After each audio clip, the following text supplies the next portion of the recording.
theo xiên màn nhìn câm nhiên lối chết san. Bụi ơi chín ơi tha mồ để như ca ngài lời cho phan. Cơm hề nhi khi thiên ngài chân si hâm ngài lời con thơ.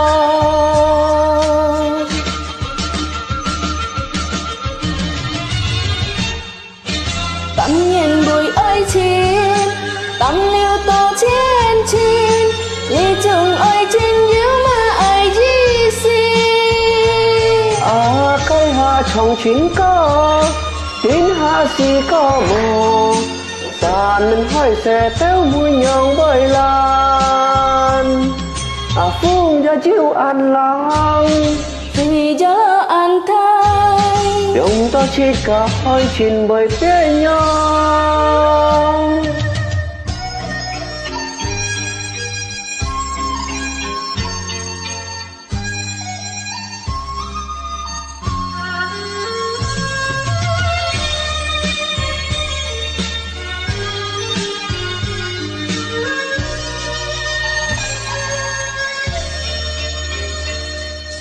Vì kỳ trinh vì theo xiên mà nhìn câm nhiên lối chết san. Bụi ơi chín ơi tha mồ để như ca ngài lời cho phan. Tâm hề nhi khi thiên ngài chọn si ham ngài lời con phong.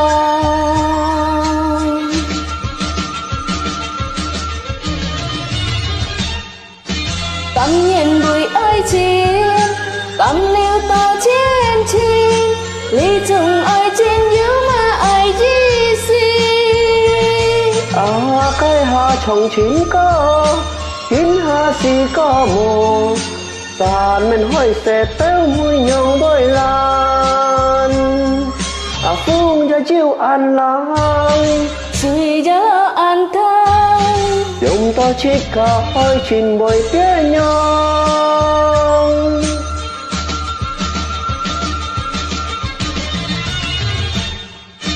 tâm nhìn bụi ơi chín tâm liêu to trên chín lý trùng ơi trên nhớ mà ai gì xì. Cây hoa trong chín có chín ha si có mồ sàn mình hỏi sẽ téo mùi nhong bơi lan. Phương cho chiếu ăn lòng Suy cho ăn thay dùng to chỉ cả hỏi chín bởi phía nhau.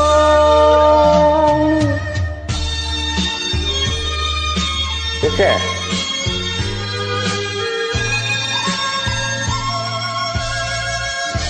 Cảm ơn.